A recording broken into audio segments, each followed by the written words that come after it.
गांव लखनपुर में सूरज के पिताजी रामनाथ काफी मेहनती किसान थे। उनके पास खेतों का एक बहुत बड़ा टुकड़ा था जिसे वह दिन रात मेहनत करके संभालते थे।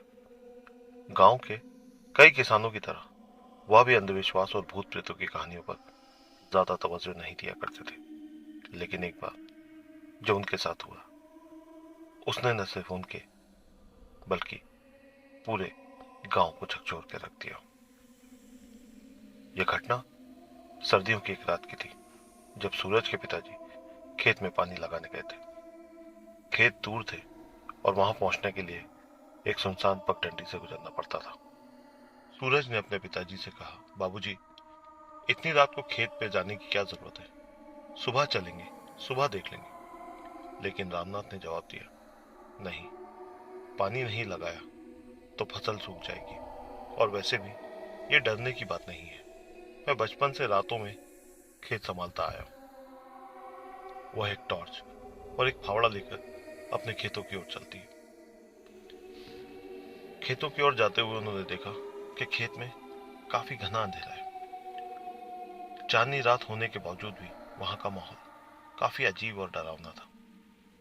ठंडी हवाएं चल रही थी और दूर से सियार के रोने की आवाज सुनाई दे रही थी। जैसे ही रामनाथ ने खेत में पहला पानी चालू किया, उन्हें महसूस हुआ कि उनके पीछे कोई खड़ा है। उन्होंने मुड़कर देखा, लेकिन वहां कोई नहीं था। अचानक उन्होंने महसूस किया कि खेत की सूखी फसलें हवा के बिना ही हिल रही हैं। ऐसा लग रहा था कि कोई अदृश्य शक्ति उन्हें छू रही हो। रामनाथ ने इसे काफी नजरअंदाज किया और अपना काम जारी रखा। लेकिन कुछ ही मिनटों में उन्होंने अपने पीछे किसी के फुसफुसाने की आवाज सुनाई। रामनाथ जैसे ही दूसरी बार मुड़कर देखा, उनकी नजर एक काले साए पर पड़ी। वो काला साया एक बड़े से पेड़ के पास खड़ा था जिसकी आकृति इंसानों जैसी थी, लेकिन उसका चेहरा बिल्कुल साफ नहीं था। साया धीरे धीरे रामनाथ की ओर बढ़ने लगा। रामनाथ ने डरते हुए टॉर्च उस पर फेंकी, लेकिन टॉर्च की रोशनी उसे छूने के बजाय उस साए की पार हो गई। भयानक आवाज में उस साए ने गूंजते हुए कहा, तू आज नहीं बचने वाला। रामनाथ ने कांपते हुए कहा, मैंने कुछ नहीं किया है, मुझे जाने दो।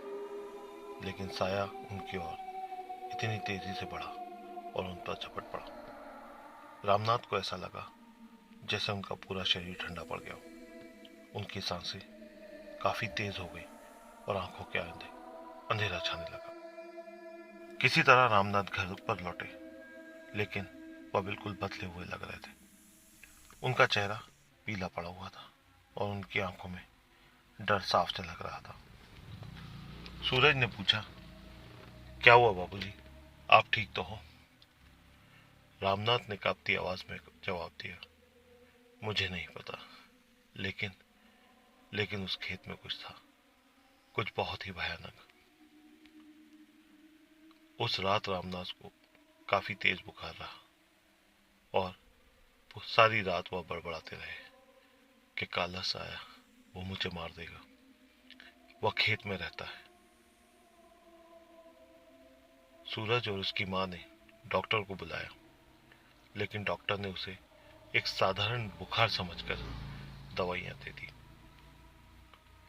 अगले कुछ दिनों में रामनाथ की तबीयत और बिगड़ने लगी। वह अक्सर आधी रात को चिल्लाते हुए उठते और कहते, वह साया फिर आ गया, वह मुझे लेने आया है।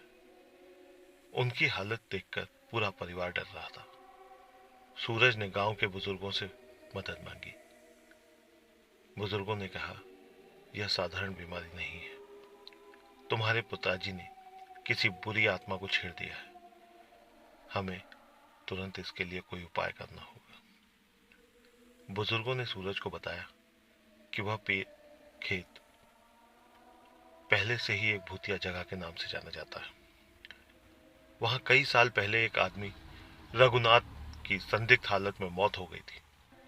कहा जाता है कि उसकी आत्मा अब भी उन खेतों में भटकती है। बुजुर्गों ने कहा, वह आत्मा किसी को माफ नहीं करती। अगर तुम्हारे पिताजी ने उसकी शांति भंग की है तो वह उन्हें नहीं छोड़ेगी। सूरज ने कहा, तो हम क्या करें? बुजुर्गों ने सुझाव दिया कि एक तांत्रिक को बुलाना पड़ेगा जो उस प्रेत आत्मा को शांत कर सके। अगले दिन गांव में मशहूर तांत्रिक को बुलाया गया। तांत्रिक ने रामनाथ को देखते ही कहा, इन पर किसी शक्तिशाली आत्मा का प्रभाव है। हमें उसे शांत करने के लिए हवन और अनुष्ठान करना होगा। उस तांत्रिक, सूरज और कुछ गांव वालों ने उस रात खेत में गए और उन्होंने वहां एक हवन शुरू किया। जैसे ही हवन शुरू हुआ, हवा अचानक तेज हो गई। पेड़ तेज आवाज के साथ हिलने लगे और चारों तरफ अजीब सी आवाजें गूंजने लगी, मानो कोई बहुत जोर से हंस रहा हो। हवन के बीच में काले साए ने प्रकट होकर कहा, तुम सब मेरी शांति भंग करने आए हो, अब तुम भी नहीं बचोगे।